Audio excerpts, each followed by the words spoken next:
Imagine this. You're sitting in a room full of people, and everyone sounds, well, incredibly smart. They're dropping these massive words, speaking with absolute certainty, and totally dominating the conversation.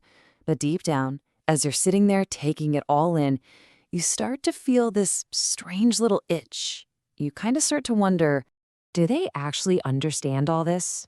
Or are they just pretending? It's a totally fair question, right?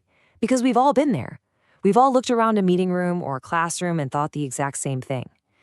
And honestly, that brings us to a pretty uncomfortable truth about the world we're living in right now. Here's the reality. Most people today aren't actually afraid of being wrong. No, they are absolutely terrified of looking wrong. And that fear, it's silently killing our curiosity. It's crushing creativity and destroying real intelligence. But there was one guy who totally refused to play that game. A Nobel Prize-winning physicist who would proudly stand up and say, "I don't know." And because of that exact mindset, he understood the universe better than almost anyone else alive. His name was Richard Feynman, the ultimate joyful truth seeker. Okay, so here's our roadmap for today's explainer. We're going to cover 1. The illusion of knowing. 2. Feynman's brutal truth. 3. Why we pretend. 4. The Feynman method. 5. Your brain on curiosity. And finally, 6. Becoming truly intelligent. Let's get into it. Part 1. The illusion of knowing. We really need to call this problem exactly what it is. I mean, you see it literally everywhere. People using ridiculous jargon just to sound smart.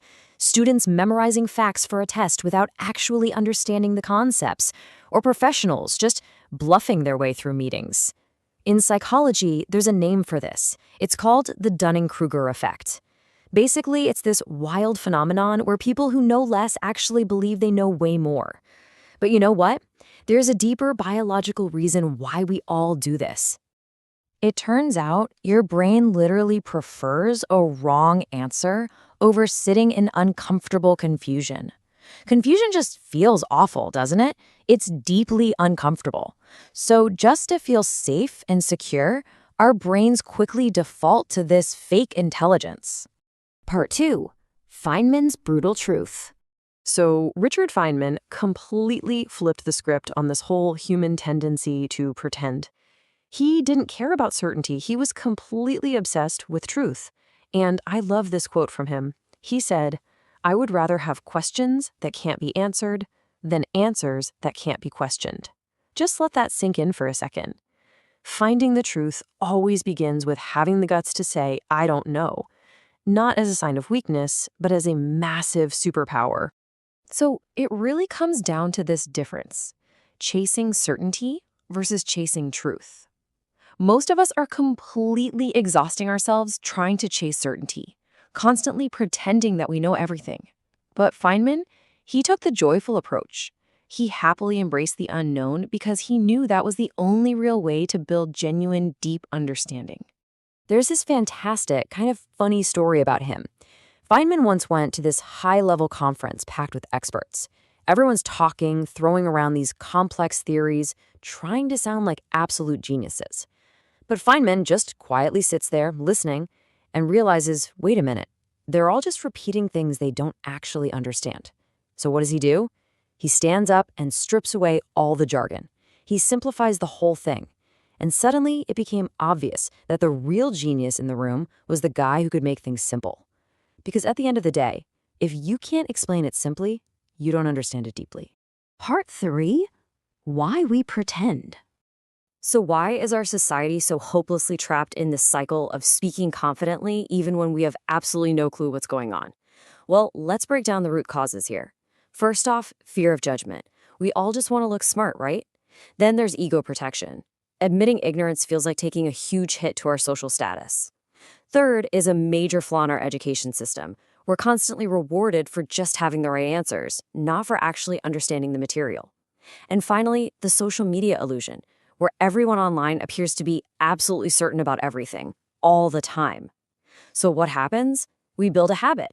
We fake it. We speak confidently while confused. And over time, we literally lose our ability to think clearly.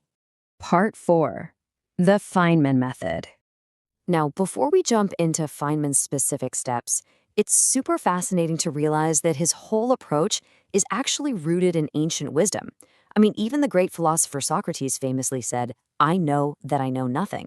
He totally understood that the exact second you tell yourself, "Oh, I already know this," is the exact second your brain completely stops learning. And we actually see this exact same idea in Buddhism with the concept of the beginner's mind. It's this incredible state of staying completely open, endlessly curious, and totally free from all your past assumptions. Because stripping away those assumptions, that is exactly how you prep your brain to actually learn something real. Okay, let's get practical.